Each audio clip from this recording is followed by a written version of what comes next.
Good evening, dear brothers and sisters in Christ. Today we celebrate the feast of Saint Matthew. Let us include in our prayers the following intentions.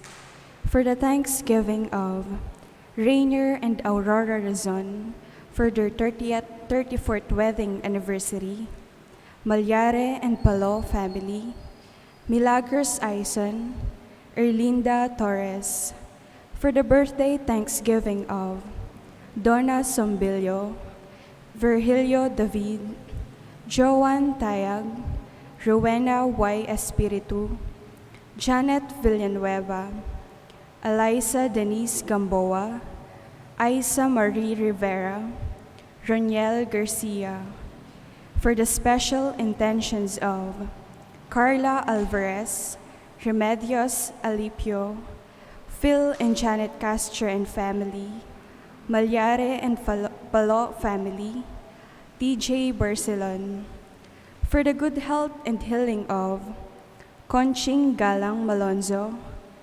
Yewong Mio Ling, Carlito Manalang, Ernesto Godoy Silva, Cardinal Chito Tagle, Clara O. Manyalak, Lydia N. Cruz, Ernesto Dizon, Dr. Let Bansil Galang, Mr. Eduardo Ken Galang Sr., and all our sick relatives and friends. For the eternal repose of the souls of Roberto De Leon, Ryan Origines, Racing Manyalong Moraleja, Federico Aison, Eurofenia Eisen, Monsignor Rustico Cuevas, Ernesto Eisen, Dr. Brian C. Guzan, Imelda Talorin Maglaya, Monsignor Francisco Lansang, Uldarico Monchego, Renato P. Lacson, Arturo Lopez Jr., Restituto Torres, Lina Lansang, Democrito Eisen, Martin Angeles, Father Herwin Bulawan, Archbishop Oscar V. Cruz, Maria Teresa Morales, and all poor souls in purgatory.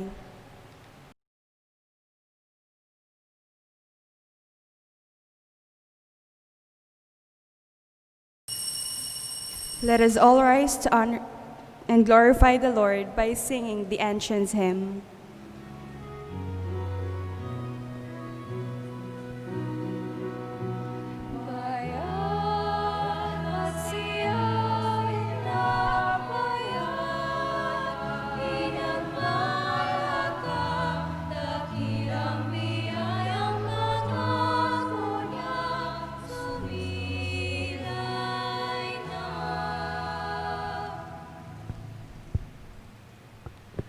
In the name of the Father, and of the Son, and of the Holy Spirit.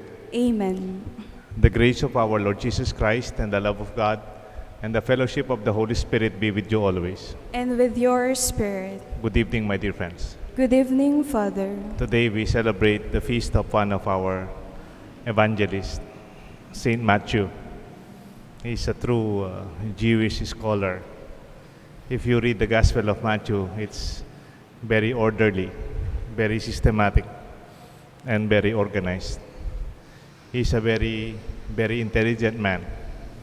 In fact, he's a tax collector and also a wealthy man. And yet he followed the Lord, gave up everything, and became his disciple, an apostle, and an evangelist. Let us be like Matthew, to offer the Lord back the best that he has given us. At the same time, be joyful in proclaiming the good news. We can be the fifth evangelist, or an evangelist that tells the story of the good news of Christ. And for the times that we have sinned, my dear friends, we ask the Lord for pardon. Together we pray. I confess to Almighty God and to you, my brothers and sisters, that I have greatly sinned in my thoughts and in my words, in what I have done and in what I have failed to do, through my most grievous fault. Therefore I ask Blessed Mary, ever Virgin, all the angels and saints, and you, my brothers and sisters, to pray for me to the Lord our God. May Almighty God have mercy on us, forgive us our sins, and bring us all to everlasting life. Amen. Lord, have mercy. Lord, have mercy. Christ, have mercy. Christ, have mercy. Lord, have mercy. Lord, have mercy. Let us pray.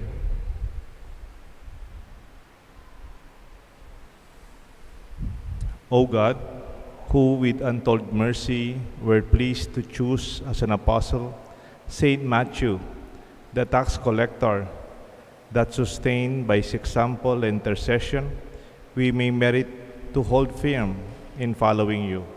Through our Lord Jesus Christ, your Son, who lives and reigns with you in the unity of the Holy Spirit, one God, forever and ever. Amen. The Liturgy of the Word.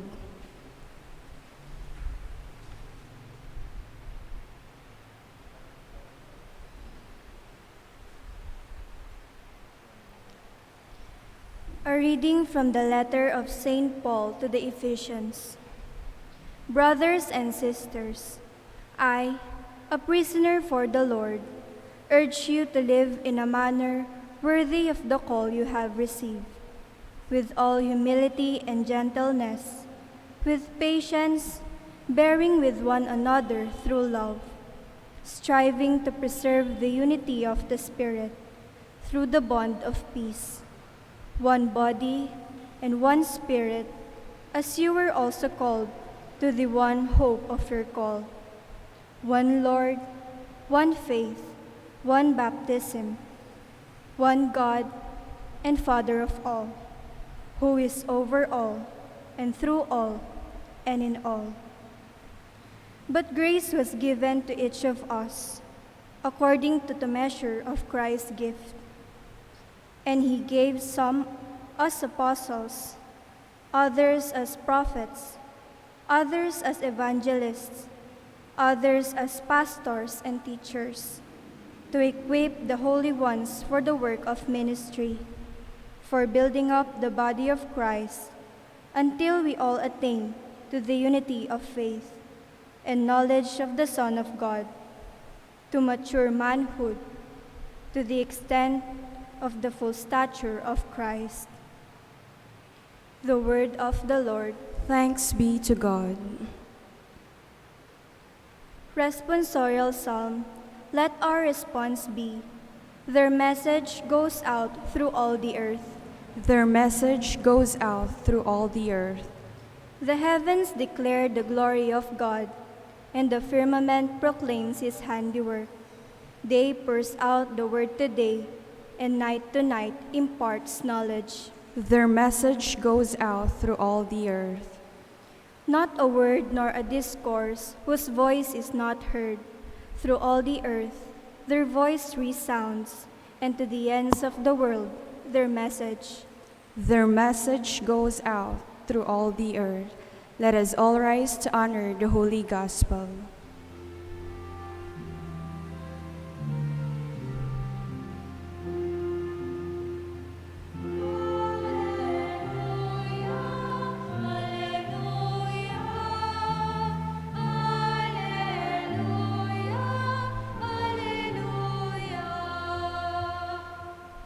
We praise you, O God.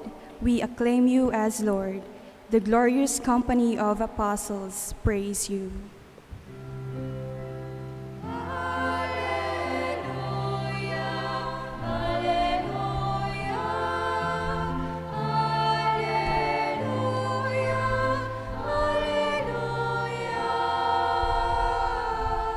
The Lord be with you. And with your spirit, A reading from the Holy Gospel according to Matthew. glory to you, O Lord. As Jesus passed by, he saw a man named Matthew sitting at the customs post. He said to him, "Follow me." And he got up and followed him. While he was at table in his house, many tax collectors and sinners came and sat with Jesus and his disciples. The Pharisees saw this and said to his disciples, "Why does your teacher eat with tax collectors and sinners?" He heard this and said, "Those who are well do not need physician, but the sick do. Go and learn the meaning of the words, 'I desire mercy, not sacrifice.' I did not come to call the righteous, but sinners." The Gospel of the Lord. Praise to you, Lord Jesus Christ.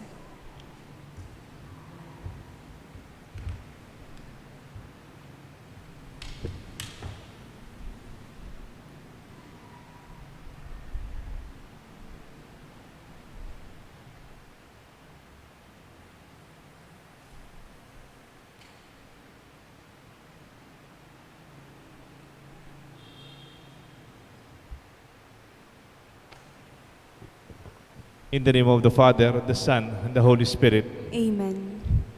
The mark of greatness. Isang tanda ng mga taong may karangalan. Their own greatness and our own sense of being great. One thing is to be successful. The other is the definition. Mayroong isang book ang title na From Being Good to Being Great. When we talk about greatness, usually it has something to do with your stature, your achievements. This is a great man. Yung ibang saints and even popes, mayroon silang Saint Gregory the Great. And then parang may Saint Gregory the Minor. Greatness is something like bigger, magnus, something more successful in a sense. Pag tayo ay nag-apply ng trabaho, usually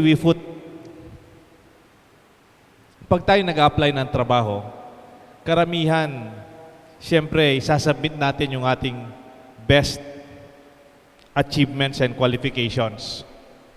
Yung mga recommendations ng ating mga boss na very positive, mga achievements natin sa schools, our best qualities. We put our best foot forward, no? At ito po ay normal lang yan. Pag napapakilala ka, kahit pag you are invited as a guest speaker, usually lalagay mo yung mga the accolades of your own success, the feathers in your hat.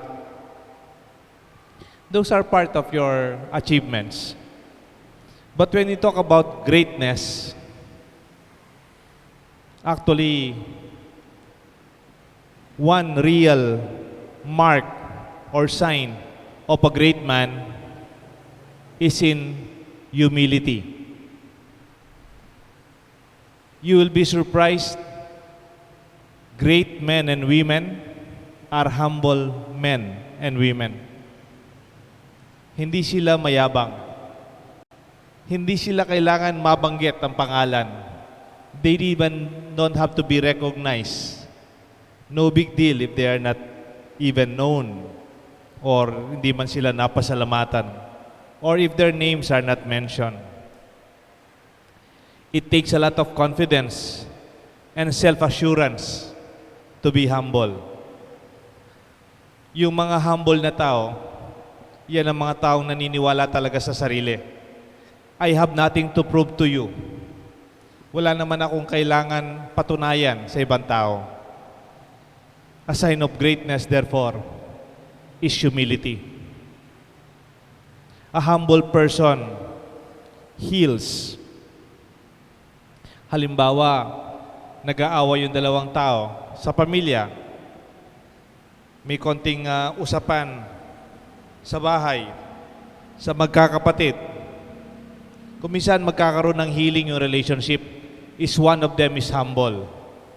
Hindi na pinag-usapan sino yung may kasalanan, sino yung tama, sino yung nagkamali.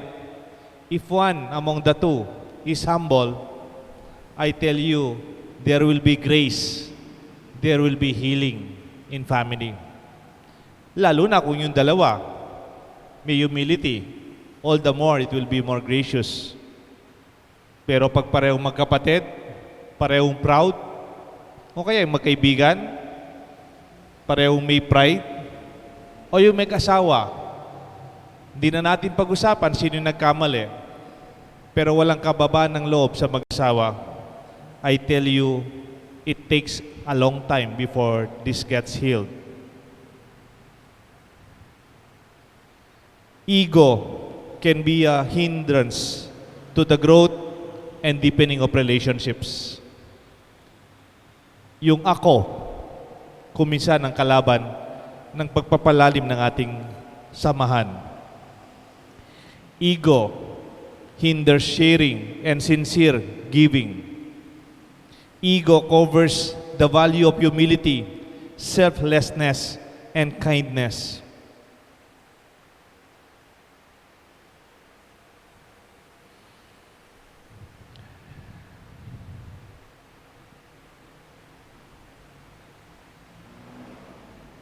God always acts against ego. Agere contra. Put ego away and always on check. God's move is always on what they call, ito po tinuro sa amin nung nasa Men of Light kami. When we were starting Men of Light, ang Men of Light po is a weekly gospel sharing. Hindi naman po, parang talk show lang, pinag-usapan namin ng gospel. Kwento-kwento lang. We're not preaching, we're not trying to be preachy. We're just parang kwentuhan lang about the gospel. We're giving our ideas about it. And nanganak pa nga po yung Men of Light eh. Nagkaroon kami ng Daylight, no? Led by Attorney Bong Roque, yung mga lay counterparts so namin that also write wonderful reflections every day. Try to check it, Men of Light and Daylight. Kami yung nasa Sunday, sina Bishop Ambo, ako usually with the Attorney Bong, and ngayon lately kasama namin sina Joey Angeles, Judge Jovay Mercado, and even Father Edwin Bele of Cabanatuan. Mayroong tinuro sa amin yung dating direktor namin. Alam niyo po yung direktor na namatay na, si Director Marilu Diaz-Abaya. Nung siya po yung aming director na volunteer, she comes every week. She would sit down and listen to our reflection. We will check the light and literally doing small stuff. Nung nag-start po kami, wala po kaming studio. Wala man kaming camera. Nagre-rent lang po kami. Nakikigamit lang po kami dun sa University of the Assumption Masscom Studio.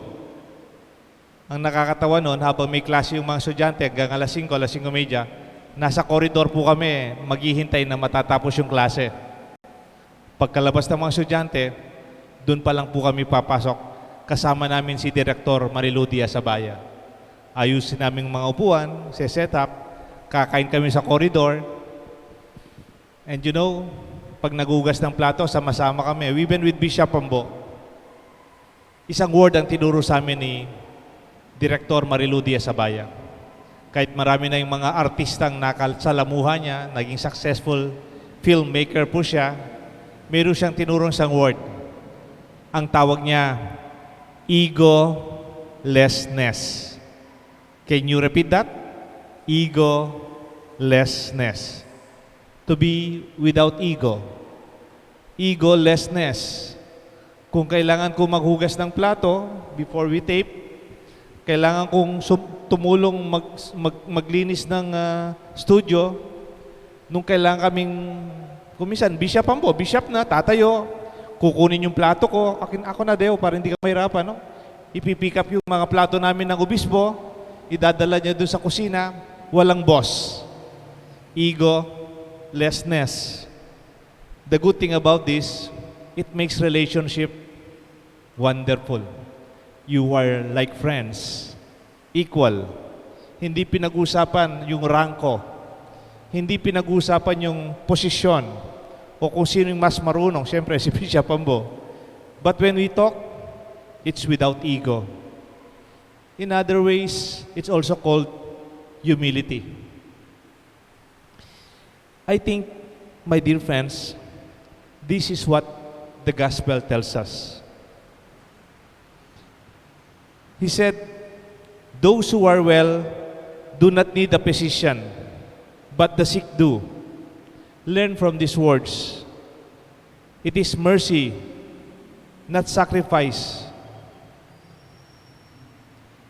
that I really long for. I did not come to call the righteous, but the sinners. Nasaan po yung humility doon? Nasaan po yung humility sa gospel? Sirit na? Question isa. Susunod na question. Kanino gospel ang binasa ko? The Lord be with you and with your spirit. A reading from the Holy Gospel according to Matthew. It was Matthew who wrote this gospel.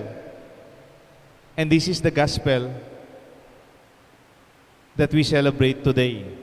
Kanino piyesta ngayon? Fiesta ni Saint Matthew. And the feast of Saint Matthew, we read the call of Matthew. Matthew, a tax collector.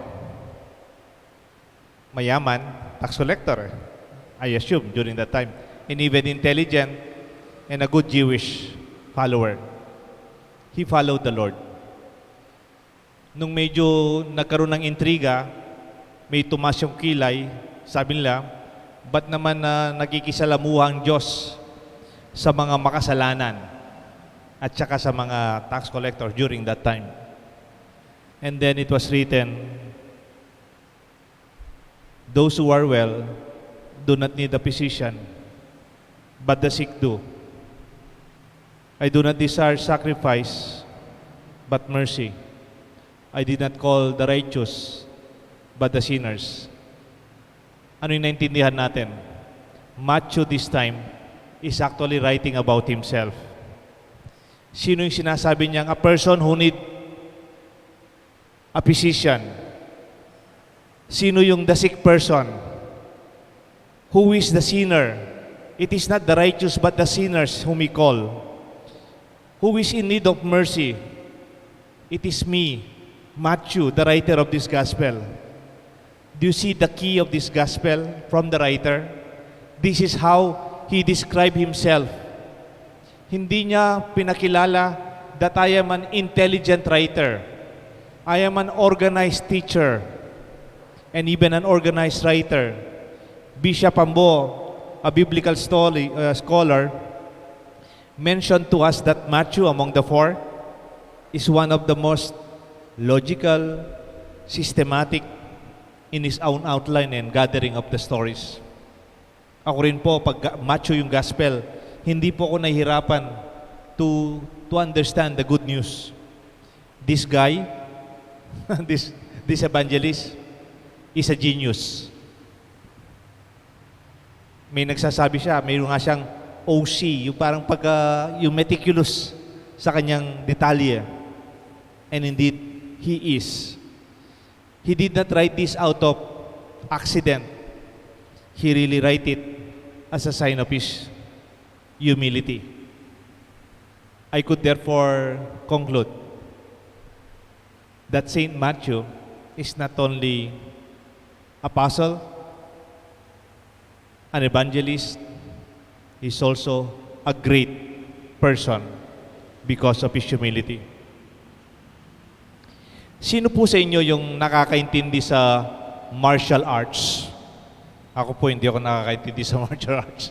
Pero mayroong isang martial arts, pag may kalaban daw kayo, hindi mo man kailangan maging malakas sa kanya. Hindi mo man kailangan mas malaki ka sa kanya o mas mamuscle o mas athletic. Sa isang kind of discipline sa martial arts, ang tawag yata dito, kendo. Kendo o aikido. Kumisan, ginagamit din daw sa jiu-jitsu. Ang principle ng mga martial arts na ganito, pag may kalaban ka, you do not even use your own power. Sabi nila, use the power of the enemy against them. Kung malakas siya, ayan mong gamitin mo yung lakas niya against his own. Let the enemy fall on his own weight. Just step aside. Parang naalala ko, isa sa mga artistang malaking lalaki, si Steven Seagal, no? Parang ginagamit lang niya kendo or aikido. Hindi ko alam kung talagang magaling siya sa martial arts. At least sa pelikula, pag may sumisipa sa kanya, hindi man siya sisipa. He will just stay on this side. O kaya, ganun lang. Pag ina-attack siya, iwas lang siya ganun. Pabayaan niyang matumba.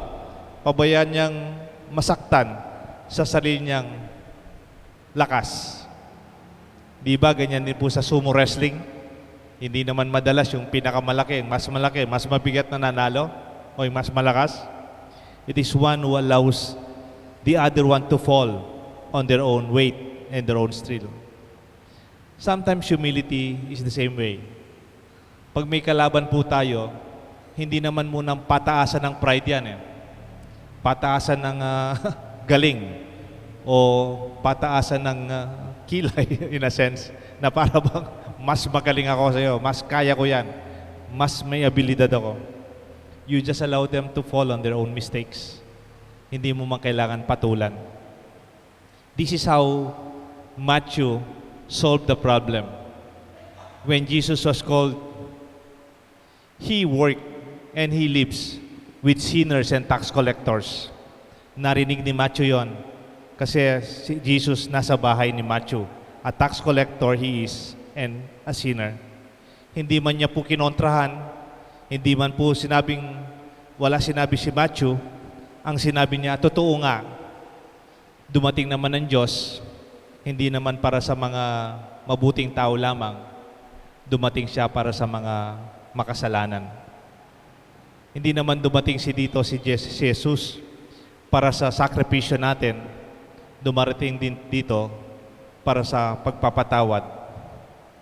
Hindi lang siya dumating dito para matawag yung malalakas, hindi naman siya malakas, pero yung mahina, ang kamukha ng may sakit, like me, are being called. A true mark of greatness is humility. May we have this also, my dear friends, in our life, especially when we are confronted with situations that we are tempted to push or even to prove our world as better. You don't have to. When you are really a great man, you have nothing to prove to others. That is Matthew, our great evangelist, so humble and yet so good. Saint Matthew the Evangelist, pray for us. In the name of the Father, the Son, and the Holy Spirit. Amen. Please Let us stand. all stand, my dear friends. Saint Matthew's life was changed by the call and the challenge of the Master. May our prayers express a conversion of life which makes us sensitive to the needs of others. For every prayer, Lord of goodness, be gracious to us. Lord of forgiveness, be gracious to us. That programs of renewal may mark our Catholic life, let us pray to the Lord. God of forgiveness, be gracious to us. That we may accept the challenge and call to the conversion, rather than give in to the invitations of the world, let us pray to the Lord. God of forgiveness, be gracious to us. That those involved in financial matters may not sacrifice their souls for wealth and power, let us pray to the Lord. God of forgiveness, be gracious to us.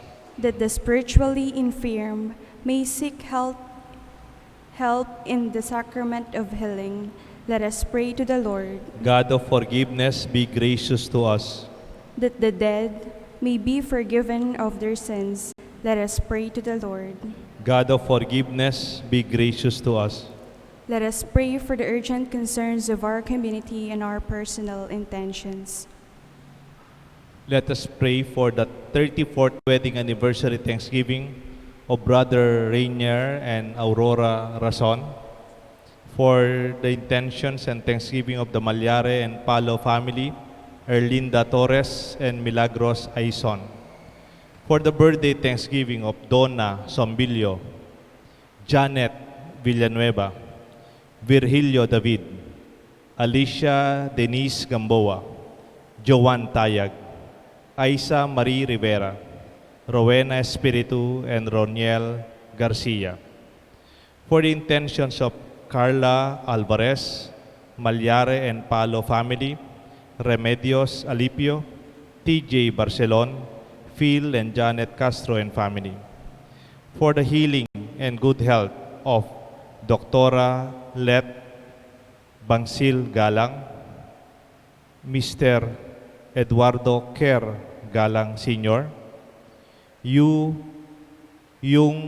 Miu Ling, Carlito Manalang, Godoy Silva, Conching Galang Malonzo, Cardinal Tagle, Clara Manyalak, Lydia Cruz, and Ernesto Dizon.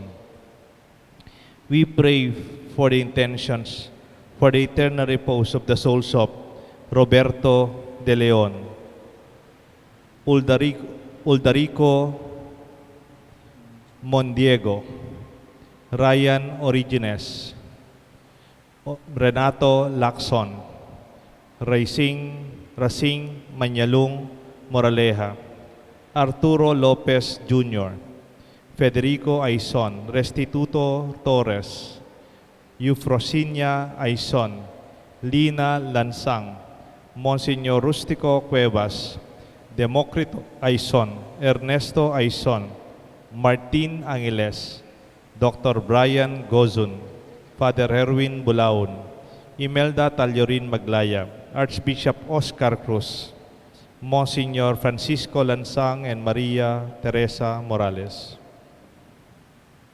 Almighty God, with the prayers of Saint Matthew, accept the petitions of your people, with the Israel called together, by the new Israel called together, by the grace of your risen Lord. And we ask this through Christ our Lord. Amen. The Liturgy of the Eucharist.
Pray, my Please dear friends, stand. that this sacrifice may be made acceptable to God the Almighty Father. May the Lord accept the sacrifice at your hands for the praise and glory of his name, for our good and the good of all his holy church. As we celebrate anew the memory of Saint Matthew, we bring you sacrifices and prayers, O Lord, humbly imploring you to look kindly on your church, whose faith you have nourished by the preaching of the apostles. And we ask this through Christ our Lord. Amen. The Lord be with you. And with your spirit, Lift up your hearts. we lift them up to the Lord. Let us give thanks to the Lord our God. It is right and just. It is truly right and just, our duty and our salvation, always and everywhere, to give you thanks, Lord, Holy Father, Almighty and eternal God.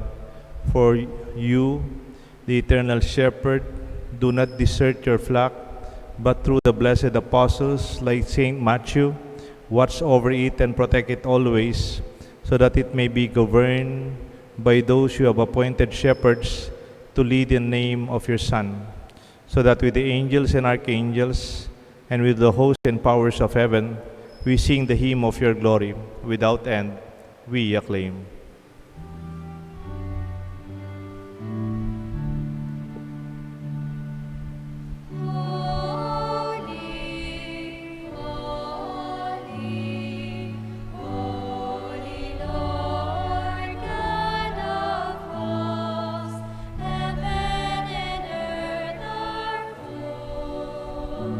Are full of your glory.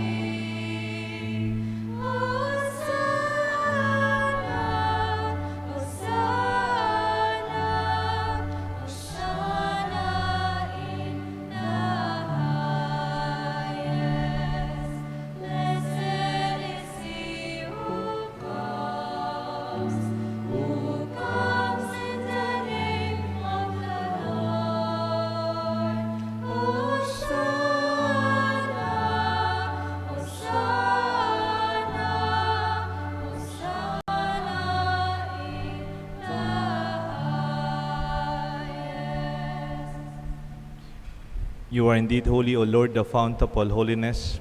Make holy, therefore, these gifts, we pray, by sending down your Spirit upon them like the dew fall, that they may become for us the body and blood of our Lord Jesus Christ. At the time he was betrayed and entered willingly into his passion, he took bread, giving thanks, broke it, and gave it to his disciples, saying, "Take this, all of you, and eat of it, for this is my body, which will be given up for you."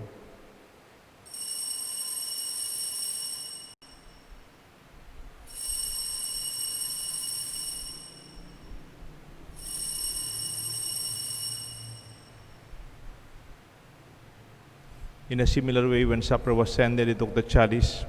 Once more giving thanks, he gave it to his disciples, saying, "Take this, all of you, and drink from it, for this is the chalice of my blood, the blood of the new and eternal covenant. It will be shed for you and for many, for the forgiveness of sins. Do this in memory of me."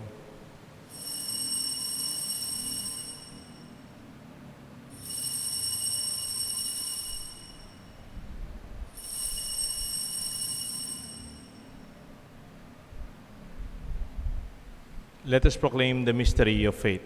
When we eat this bread and drink this cup, we proclaim your death, O Lord, until you come again. Therefore, as we celebrate the memorial of his death and resurrection, we offer you, Lord, the bread of life and the chalice of salvation, giving thanks that you have held us worthy to be in your presence and minister to you. Humbly we pray that partaking of the body and blood of Christ, we may be gathered into one by the Holy Spirit. Remember, Lord, your church spread throughout the world. Bring her to the fullness of charity, together with Francis, our Pope, Laurentino, our Bishop, all the priests, and our friends who celebrate our faith, serving the least among us and serving our faith in our community, especially here in our parish here at the Holy Rosary of the Holy Cross. Remember also our brothers and sisters who have fallen asleep in the hope of the resurrection, and those who have died in your mercy. Welcome them into the light of your face. Have mercy on us, we pray, with the Blessed Virgin Mary, Mother of God, her faithful husband Joseph, with the blessed apostles, Saint Matthew, and all the saints who have pleased you throughout the ages. We may merit to be co-heirs eternal life, and may praise and glorify you through your Son, Jesus Christ. Through him, with him, in the unity of the Holy Spirit, all glory and honor is yours, Almighty Father, forever and ever. Amen. At the Savior's command and formed by divine teaching, we dare to pray.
Deliver us, Lord, from every evil. Graciously grant peace in our days. In your mercy, keep us free from sin, safe from all distress, as we await the blessed hope, the coming of our Savior, Jesus Christ. For the kingdom, the power, and the glory are yours, now and forever. Lord Jesus Christ, you said to your apostles, "I leave you peace, my peace I give to you. Look not on our sins, but on the faith of your church, and grant us the peace and unity of your kingdom, where you live forever and ever. Amen. The love and peace of the Lord be with you always. And with your spirit. My dear friends, we share with one another a sign of peace. Peace be with you. Lamb of God, who takes away the sins of the world, have mercy on us. Lamb of God, who takes away the sins of the world, have mercy on us. Lamb of God, who take away the sins of the world, grant us peace. Please kneel. Behold the Lamb of God. Behold him who takes away the sins of the world. Blessed are those called to the supper of the Lamb. Lord, I am not worthy that you should enter under my roof, but only say the word, and my soul shall be healed.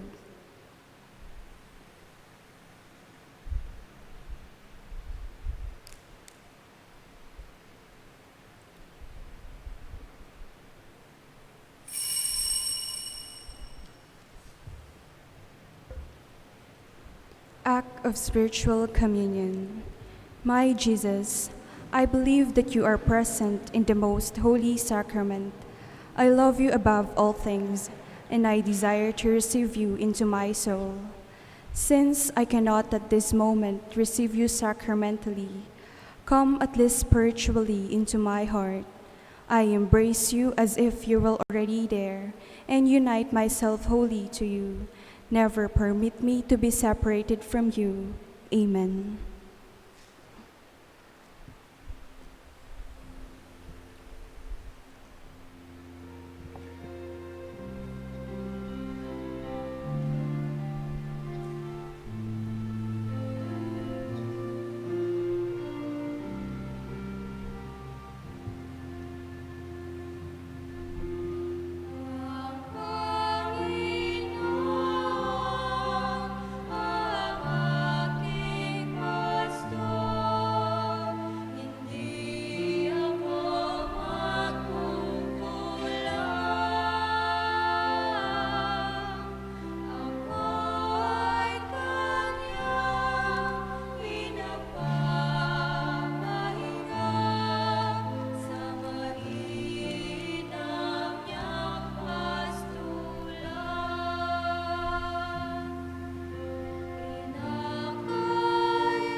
Please kneel. Oratio Imperata. God, our Father, we come to you in our need to ask your protection against the COVID-19 that has disturbed and even claimed lives. We pray that you guide the people tasked to find cures for this disease and to stem its transmission. Protect the medical experts that they may minister to the sick with competence and compassion. We pray for those afflicted. May they be restored to health soon. Protect those who care for them. Grant eternal rest to those who have died. Give us the grace in this trying time to work for the good of all and to help those in need. We implore you to stop the spread of this virus and to save us from our fears. Grant all this through our Lord Jesus Christ, your Son, who lives and reigns with you in the unity of the Holy Spirit, one God forever and ever. Amen. We fly to your protection, O Holy Mother of God. Do not despise our petition in our necessities, but deliver us always from all dangers, O glorious and blessed Virgin. Amen. Our Lady, health of the sick. Pray for us. Saint Raphael the Archangel. Pray for us. Saint Roch. Pray for us. Saint Lorenzo Ruiz. Pray for us. Saint Pedro Calungsod. Pray for us. Saint Matthew. Pray for us. Please stand. Let us pray. Sharing in that saving joy, O Lord, with which Saint Matthew welcomed the Savior as a guest in his home, we pray, grant that we may always be renewed by the food we receive from Christ, who came to call not the just, but sinners to salvation, who lives and reigns forever and ever. Amen. The Lord be with you, And with your spirit. and may the blessings of Almighty God rest upon you, upon your family and loved ones, the Father, the Son, the Holy Spirit. Amen. Let us follow the greatness of Matthew, the evangelist, a genius writer, in his greatness through humility. Thanks be to God.